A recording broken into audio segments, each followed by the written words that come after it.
February 2005. After over 2 years of climbing your way to the top, you and your best friend Josh had managed to overcome your failed competitive Tekken career and built a multi-billion-dollar adult diaper business from the ground up. It had been a lot of work, but with Josh by your side, you were able to pull it off. Thinking about it now, you still couldn't believe how far you'd come.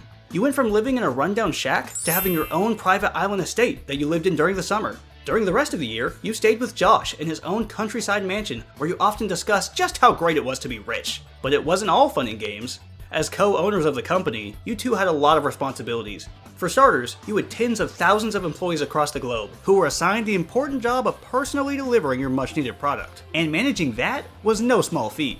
Besides that, you would often make many appearances on various television and radio shows where you were an esteemed guest that gave valuable insight on how to create an efficient and sustainable business. Insight that Josh also shared in the many books he had published, all of which were New York Times bestsellers. Not to mention, you and Josh had both recently gotten married at your double wedding. While you both weren't exactly emotionally available enough for something like that, you had discussed it and thought it would be funny, so here we are. However, all of that was irrelevant now. You see, even though you were both financially successful, and by all definition were winning the game of life, something was missing and you were both painfully aware of what it was. Tekken. All this time building an empire had taken all of you and Josh's focus away from the game that had brought you together in the first place. But that was going to change, because today was the release of the home port of Tekken 5, the day you had both longed for. A few days prior, you and Josh had sent your wives to Paris for a romantic getaway and told them you would be meeting them there in a few days' time after you had finished your considerable backlog of work. But this was a lie! You two had actually sent them away so that you would be able to fully focus on the game and your long-forgotten bromance. And perfectly on cue, Josh's personal butler Gustav entered the hallway of Josh's multi-million-dollar mansion and said with the utmost delight, "I have required what you have requested, Master. I have brought the game!" And there it was, Tekken 5, in all of its genre-defining glory. After all these years, it was finally time for you and Josh to get back to what was truly important in life: video games. First releasing in arcades in late 2004, and later being released on the PS2 in various regions throughout 2005, Tekken 5 was seen to many as the triumphant return of the franchise after the divisive Tekken 4. While loved by some, a lot of players didn't like the changes Tekken 4 had made both gameplay-wise and to the overall tone of the series. And so Tekken 5 reverted many of these changes, focused more on movement, brought yet another incredible soundtrack, and once again continued the tale of the Mishima family's endless battle for dominance. Tekken 5, along with its re-release Dark Resurrection, which we'll discuss later, is considered by many to be the greatest game in the entire series, featuring a jam-packed roster full of new and returning characters, a killer lineup of stages, a slew of different modes, and a big emphasis on individual characters' stories. It's not hard to see why Tekken 5 is so highly regarded. After winning a three-way face-off against his father and grandfather in the Hanmaru Temple at the end of Tekken 4, Jin flies off, leaving them unconscious and defeated. Shortly afterward, they awaken, and before getting a chance to continue their long-standing rivalry, they're ambushed by a swarm of Jack 4s sent by the G Corporation. And in an unexpected turn of events, Kazuya and Heihachi actually work together to fight off the endless waves of enemy Jacks, and it's going pretty well too. That is until Kazuya remembers he's a terrible person, and suddenly attacks Heihachi, throwing him to the ground and allowing the Jacks to pin him down, while Kazuya makes a swift escape. Although let's be real for a second, how did Heihachi not see this coming? The Jack 4s then self-destruct, destroying the temple and seemingly any trace of Old Man Mishima. And all of this was being watched from afar by a new character named Raven, who, reporting to someone through an earpiece, says the now iconic phrase, "Heihachi Mishima is dead." I'm sure that won't age poorly. However, unbeknownst to anyone else, many years earlier, Heihachi had imprisoned his own father, Jinpachi Mishima, underneath the Hanmaru Temple, in order to take control of the Mishima Zaibatsu, and now, with the temple destroyed and having been possessed by an evil spirit, Jinpachi has risen from the rubble and resumed control of the corporation. Unlike his son and grandson, Jinpachi isn't an inherently evil person, but now having been corrupted by an evil spirit, is looking for someone to defeat it and set his soul free. And of course, comes to the conclusion that the best way to find somebody worthy of the task is to hold yet another King of Iron Fist tournament. And of course, this gets the attention of many new and returning fighters, most notably of course being his descendants, Jin Kazama and Kazuya Mishima. And so begins the King of Iron Fist Tournament 5. As per usual, let's first discuss what hasn't changed. Tekken 5 still remains a one-on-one 3D fighting game where the goal is to fully deplete your opponent's health bar or have the most health when time runs out. You can move forward, back, crouch, jump, run, sidestep, and have 4 attack buttons, which can be combined with the D-pad to perform character-specific attacks and throws. And of course when knocked down, you have many options to get back up, such as standing, rolling forward or back, rolling to the side, getting up with a kick, and so on. Now Tekken 5 is pretty interesting in the fact that it's the first mainline Tekken game to remove core features introduced in the previous installment. Tekken 1 through 4 had seen a steady increase of new mechanics, but with many people not liking the changes made in Tekken 4, lots of those new elements were altered or scrapped altogether. First off, Tekken 4 stages all had pretty dynamic layouts, and were filled with various obstacles that could be interacted with and maneuvered around. Not to mention the stage floors themselves usually weren't flat, and were set to various elevations. Tekken 5 has completely removed all of that, so no more goofy stage shenanigans. However, some stages having walls was a feature they kept, so not all was lost there. Walls can still be used to get extra damage, but it is nowhere near as easy to abuse as it was in the last game. Tekken 4 had a severely gimped backdash, which seriously hampered defensive play and overall movement. It was sluggish and frankly just didn't go that far. Tekken 5 makes backdashing much more fluid and it covers more distance, which is a welcome change. And it also retains the sidewalk introduced in Tekken 4, which again is just great. Now of course, none of these gameplay changes would matter if the game didn't have characters you actually wanted to play as, but thankfully when it comes to having fun and unique characters, Tekken 5 has got it covered. Now when you first start, Tekken 5 has 20 characters unlocked by default, which not counting the costume swap characters, is bigger than the entire roster of Tekken 4. This includes returning character Kazuya Mishima, longtime nominee for the Worst Father Award, Jin Kazama, who refuses to be associated with said father, Li Chaolan, who somehow might hate Kazuya even more than Jin, Julia Chang, the tree-loving scientist who's determined to restore the planet's forests, Yoshimitsu, who has decided he must change his entire aesthetic in between every game, Brian Fury, a deranged cyborg who probably shouldn't be allowed to enter these tournaments, Lei Wulong, who has overcome his depression and is back to police work, Nita Williams, whose most defining character trait is how much he hates her sister, Steve Fox, the British boxer who just found out he's a Mishima Zaibatsu lab baby and is not very happy about it, Ling Xiaoyu, who's working with a scientist to create a time machine to go back in time and stop Heihachi from ever throwing Kazuya off a cliff, therefore changing the entire timeline of Tekken as we know it. Spoiler alert, this will not work. Craig Marduk, who lost to King in the last tournament and wants to settle the score. Martial Law, who is broke and is forced to enter the tournament to pay his son's medical bills, which is genuinely really depressing. Hwoarang, who wants to fight Jin again.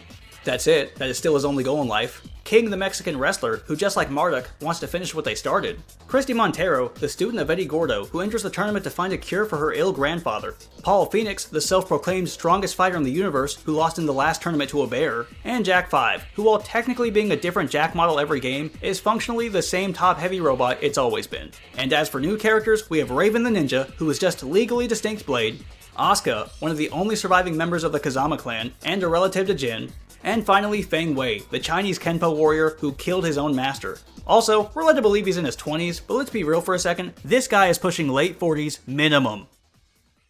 Now starting off the different game modes, we have the return of Story Mode from Tekken 4.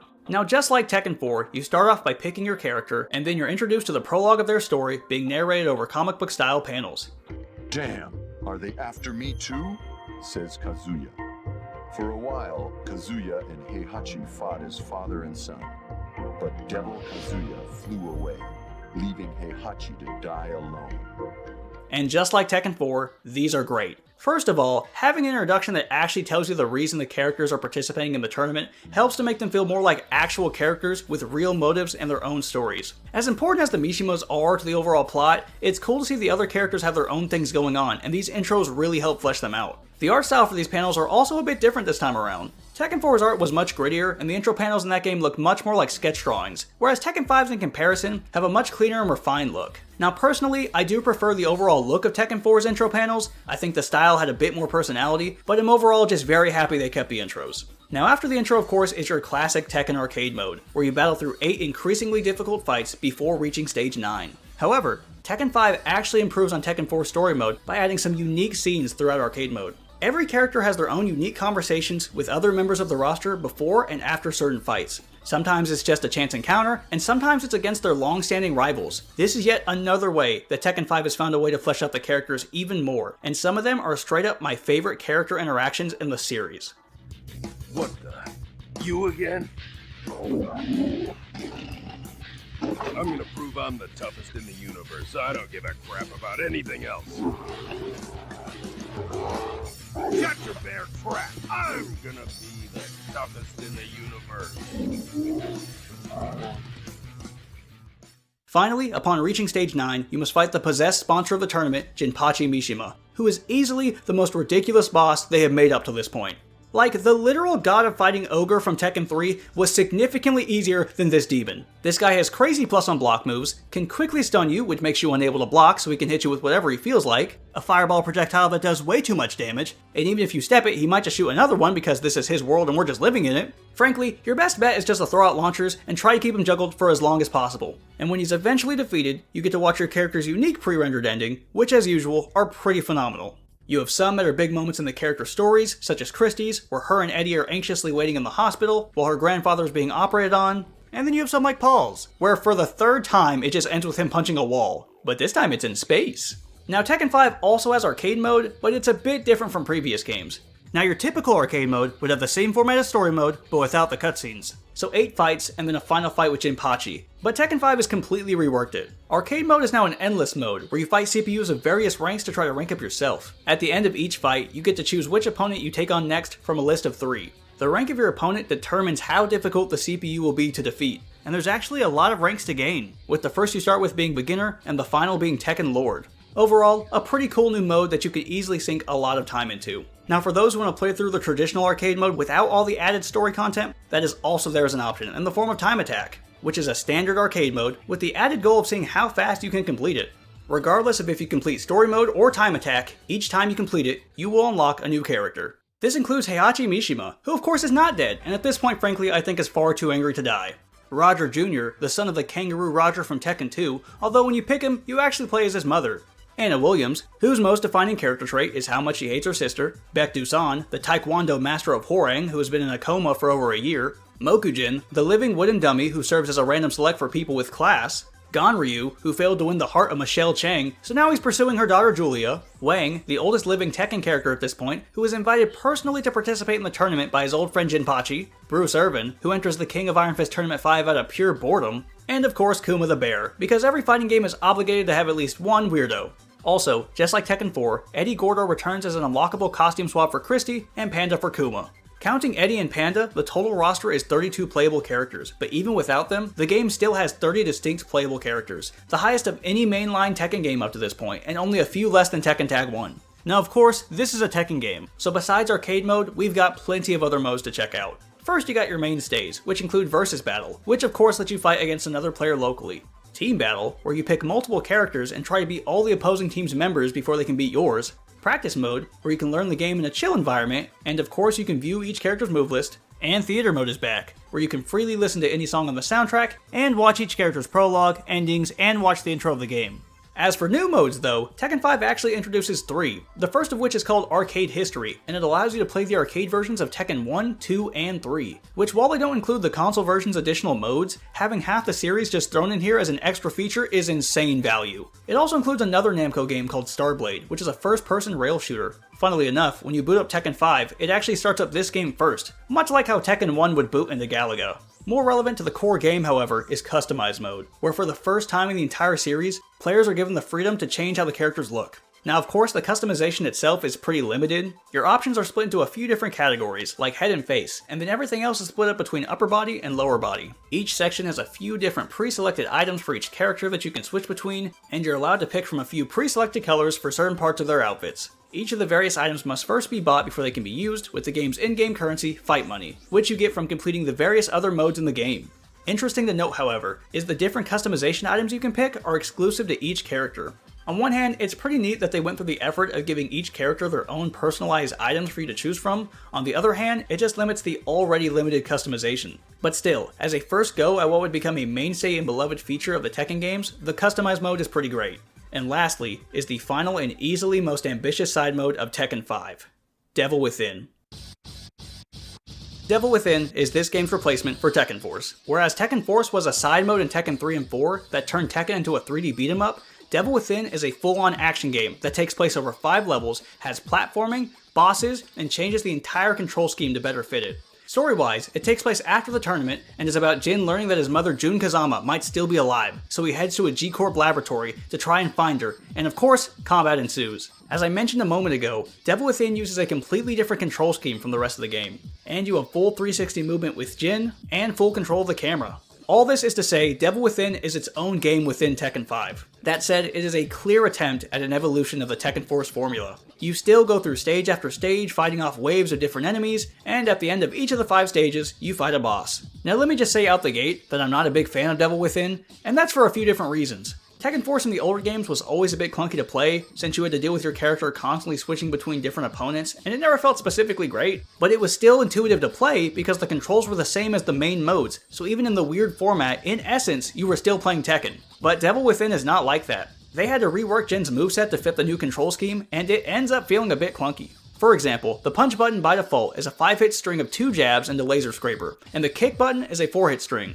All the other attacks are performed in a variety of different combinations of buttons, such as pressing the kick buttons at different points during the punch string, pressing the punch or kick button while holding down the special button, pressing the punch or kick button at the same time as the jump button, pressing punch or kick while sidestepping or crouch dashing, which can only be done by holding on the lock-on button. Something about all of it just doesn't feel great in the hands. You can also do punch and kick attacks in the air while jumping, but except for a few moments where you need to progress, you should almost never do them because they feel terrible. But we'll just ignore all this because this is a grounded fighting game, and even though they gave us jump attacks, we don't have to use them. Jin also has a gauge that fills up under his health bar, which when full, allows him to transform into Devil Jin for a brief amount of time. While in Devil form, he gets access to new moves, such as his classic Mishima-style Electrics and Hell Sweep, and his Devil Laser. However, the entire time Jin is in his Devil form, his health is drained steadily. Because of this, it can be cancelled at any time once started, so there's a bit of risk-reward with this form. One of the more unfortunate parts of Devil Within though, is unlike Tekken Force, you're not able to play as any member of the roster. It's all about Jin. And this is a pretty unfortunate step back, as players become quite attached to their characters, and having an entire mode where you can only play as one character is kind of a bummer. Now, as I said earlier, there are 5 different stages, and as you would expect, the goal of each is to get to the end and to beat each stage's boss. Before you can do that though, you must fight through room after room of enemies and solve various puzzles along the way. Now, here's where I have some more criticisms. There is extremely little enemy variety in this mode, which is fine. I just wish they attacked in different ways and actually made you rethink how you engage with them, because there is not a single enemy in the whole game that requires any sort of game plan besides just wailing on them. Like, they could have had some that blocked everything and had to be grabbed, or some that you could only attack from the air, or even some enemies with projectiles, but they just never evolve. I will say though, that even though all the enemies are complete cannon fodder, they do make for some pretty fun combo food. And as for the puzzle solving, it's pretty light and not all that demanding, but it is a nice break from the endless combat. It's pretty much just puzzles like pushing a cart into a corner so you can jump on it and reach a ledge, or pushing multiple carts quickly onto different switches to activate a door before they disappear. Nothing too crazy. Then there's the platforming, which I really don't have much to say on except it's just fine. Jin has a double jump and he can grab onto ledges and pull himself up. There's a few sections in the later levels where you can fall into holes and lose some health, but besides that, there's not much consequence to messing up any of the platforming besides a bit of lost time. Now, the real highlight of Devil Within are the boss fights, which are mostly pretty cool. On the first stage, you fight a souped-up Gunjack model, who is way more capable than any Jack we've gotten to play as. Second is a bunch of Heihachi clones that G-Corp just has, I guess. I'm not gonna lie, these boys whooped me for like 20 minutes. Third is True Ogre from Tekken 3, and it might also be one of the few times the jump kick is actually useful. Fourth is a floating ball called the Soul Sphere, and is easily the worst boss in Devil Within. It just floats around the stage while you fight some enemies every once in a while, and then you have to wait for it to land somewhere so you can do some damage before it floats away again. Overall, it sucks. Finally, on stage 5, you fight the true final boss of Devil Within, which seems to just be True Ogre again until you beat him, which initiates the second phase of the fight and his transformation into Monstrous Ogre, which honestly is a lot easier than one would think. And after defeating Ogre again, Jin is attacked by a bunch of Jacks, he turns into Devil Jin and defeats them, then just flies away not having found literally any information on his mother. So, none of that mattered. Overall, Devil Within, despite its shortcomings, is still pretty cool. It's really hard for me to be hypercritical of a side mode with this much work put into it, because at the end of the day they literally made a short single player action game and stuck it into Tekken 5 as a bonus feature. And after beating Devil Within, you unlock Devil Jin in all other modes, who is playable for the first time and is actually based on Jin's classic Mishima fighting style he used before Tekken 4. Technically, you can also unlock him by playing 200 matches, but that's not as cool. And that wraps up the various modes of Tekken 5. So now I just want to dedicate a portion of this video to talking about how sick this game is. Now personally, I love Tekken 4, but that game in general has a feel both gameplay-wise and tonally that a lot of people just don't jive with. Tekken 5 feels a lot more like Tekken 3. The way the characters move around is a lot more fluid, and the game is more combo-oriented, but not so much that combos go on forever, just short and sweet. Next, the stages are bright and colorful, and absolutely nonsensical. Like, the stage Polar Paradise is just a chunk of ice in the middle of the ocean and you're surrounded by penguins. How did we get here? What could possibly be the context for this? And somehow, that stage isn't even the wildest one, because Final Frontier is literally in space. Absolutely ridiculous and awesome. And it goes without saying that the soundtrack is pretty god tier. Tekken is one of those series that you just kind of assume each game is going to have great music, and once again, they have not missed. With tracks such as Moonlight Wilderness, Massive Stunner, and Poolside being personal favorites. And the roster is absolutely packed with great characters. Of course you have your mainstays like Mishima's, King, Paul, and Nina, but they also have characters from all the past installments. Bruce, Wang, and Beck return all the way from Tekken 2. They even brought back a boxing kangaroo. It might not be Roger himself, but his wife and son are great stand-ins. Most Tekken 3 newcomers, such as Brian, Xiaoyu, and Horang, are still here, and Tekken 4 newcomers Christy, Marduk, and Steve make their return as well. Overall, just great representation all around while even adding new characters. I mean, they were even able to find a solution to people being upset they changed Jin's moveset in Tekken 4 by bringing back his classic moveset in the form of Devil Jin. I mean, there's some new devil shenanigans attached to it, but overall it's back. So yeah, an absolutely banger roster. That's not to say it was balanced, however. Much like every Tekken game before it, some characters were trash and some were beyond broken. Now we could go through the whole roster and discuss what makes some of them so broken, but I feel like this clip of Steve is all that's required to get my point across.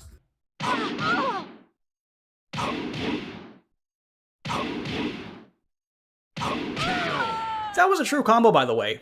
Now another feature worth mentioning is Tekken 5 does have a built-in 16:9 widescreen mode, though I don't like it as much since the camera ends up super zoomed in on the characters and makes the game look way too compact, but it's still cool that it's there as an option. And as per usual in these videos, I like to talk about the character ending that is most relevant to the story, and once again, it's Jin's. Having finally defeated his grandfather Jinpachi at the end of the tournament and set his soul free, Jin is now the owner of the Mishima Zaibatsu.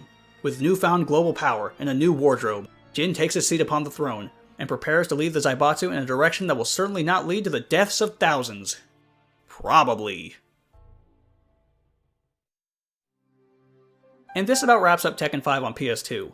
An absolutely incredible game that nails just about every aspect that makes the series so great, while also adding new features and having a jam-packed roster. And even though this game is the main focus of this video, it would be absurd to make a video talking about Tekken 5 and not even briefly talk about its updated re-release, Tekken 5 Dark Resurrection. Dark Resurrection first released in arcades in December 2005, and then on the PlayStation Portable in July of 2006, before finally making its way digitally to the PS3 in late 2006 in Japan, before releasing in early 2007 in other regions. Many people consider Tekken 5 to be the best Tekken, if not one of the best fighting games of all time, and typically the version they are talking about is Dark Resurrection. Now of the two different home ports, the one I'm focusing on in this video is the PS3 version, as I have very limited experience with the PSP version. But it should be noted, when it comes to content, the PSP version actually has more features and modes than the PS3 version, even after it got an online DLC which added more modes. The PS3 version was primarily a straight arcade port, so it doesn't have a lot of the features that even the PS2 version had. There's no story mode, time attack, Devil Within, team battle, and arcade history. So hearing this might make it seem kinda odd that this is a lot of people's preferred version of the game, but that's because while it is significantly less feature-rich, it makes up for it with improved gameplay and visuals. For starters, the game is now truly widescreen and displays at a higher resolution. Dark Resurrection also has alternate versions of stages from vanilla Tekken 5, along with the original versions, and introduces new stages as well. It also adds 4 new playable characters. Dragunov, elite soldier in the Russian army who pretty much never speaks, Lily, a girl from a wealthy family in Monaco with a newfound passion for fighting, Armor King 2, the younger brother of the original Armor King that was killed by Marduk, and now playable as the boss of the game, Jinpachi Mishima, and being a boss character, he is as broken as one would expect. Now for the modes Dark Resurrection does have, we have Arcade Mode, which confusingly isn't the endless ranked mode from the PS2 version, but a standard arcade mode of 8 fights and then Jinpachi on stage 9. The endless ranked mode is still there though, it's just been renamed a Ghost Battle, and they've even added more ranks, including Dark Lord as the new highest rank, so that's pretty cool. There's also still Versus Mode, Survival, Practice, and the Gallery, which lets you look at artwork from both Tekken 5 and some of the previous games. It also is the first Tekken game to have online multiplayer. Have I ever tried it? No. Fighting game netcode from 2007? No thank you, but hey, it has it, which is sick! But the side modes aren't the reason people prefer Dark Resurrection to vanilla Tekken 5. While Dark Resurrection seems like mostly the same game on the surface, the entire game has been rebalanced, and characters got brand new attacks. Some things that had been broken before, well, stayed broken, but a lot of things had been toned down. For example, the Steve Infinite no longer works. Thank God. Now Steve is no longer a broken top tier, now he's just a normal top tier. But anyway, if you haven't figured it out by now, I, like most people, love Tekken 5. Both Dark Resurrection and the original PS2 version, though I lean towards the PS2 version for the extra story content and additional modes. Tekken 5 really stands out as one of those pinnacle moments in the series like Tekken 3, where they nailed pretty much everything and made everyone really happy. The game's fast and responsive, the characters range from stoic badasses to well-dressed assassins to literal animals to somebody's grandfather when you gotta retire at some point, man. The music makes my spiritual being temporarily ascend from my body until it eventually touches the heavens before the song ends and it comes plummeting back down into this mortal coil of mine. To this day, many people are adamant about wanting a modern re-release of Tekken 5, and frankly, I am one of them. Tekken 5 is not only a legendary fighting game, but just an incredible game in general that more people should readily be able to play. Tekken 5 to this day is one of the greatest fighting games of all time, and I would argue is the best game in the entire series.